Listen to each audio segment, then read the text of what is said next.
అనుదిన బైబిల్ సంఖ్యాకాండం 17వ అధ్యాయం. యెహోవా మోషేకు ఇలాగ సెలవిచ్చును.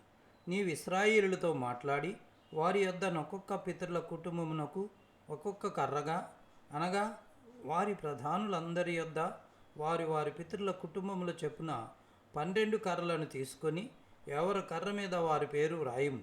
లేవీ కర్ర మీద అహరోను పేరు వ్రాయవలెను.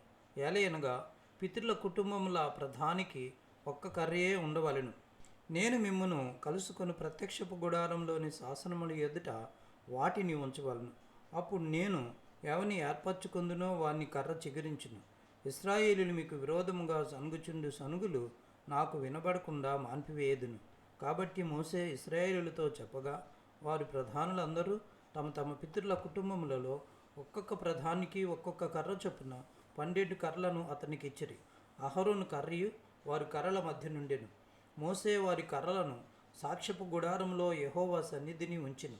మరునాడు మోషే సాక్ష్యపు గుడారంలోనికి వెళ్ళి చూడగా లేవీ కుటుంబముదైన అహరోను కర్ర చిగిర్చి ఉండెను. అది చిగిర్చి పువ్వులు పూసి బాదము పండ్లు గలదాయెను. మోషే యెహోవా సన్నిధి నుండి ఆ కర్రలన్నిటినీ ఇశ్రాయేలులందరి ఎదుటికి తేగా వారు వాటిని చూచి ఒక్కొక్కడు ఎవరి కర్రను వారు తీసుకొనిరి. అప్పుడు యెహోవా మోషేతో ఇట్లనెను, తిరగబడిన వారిని గూర్చి ఆనవాలుగా కాపాడబడినట్లు అహరోను కర్రను మరలా శాసనముల ఎదుట ఉంచుము. వారు చావకుండునట్లు నాకు వినబడకుండా వారి సనుగులకును కేవలము అణిచి మాన్పివేసిన వాడవవుదువు. అప్పుడు యెహోవా మోషేకు ఆజ్ఞాపించినట్లు అతడు చేసెను.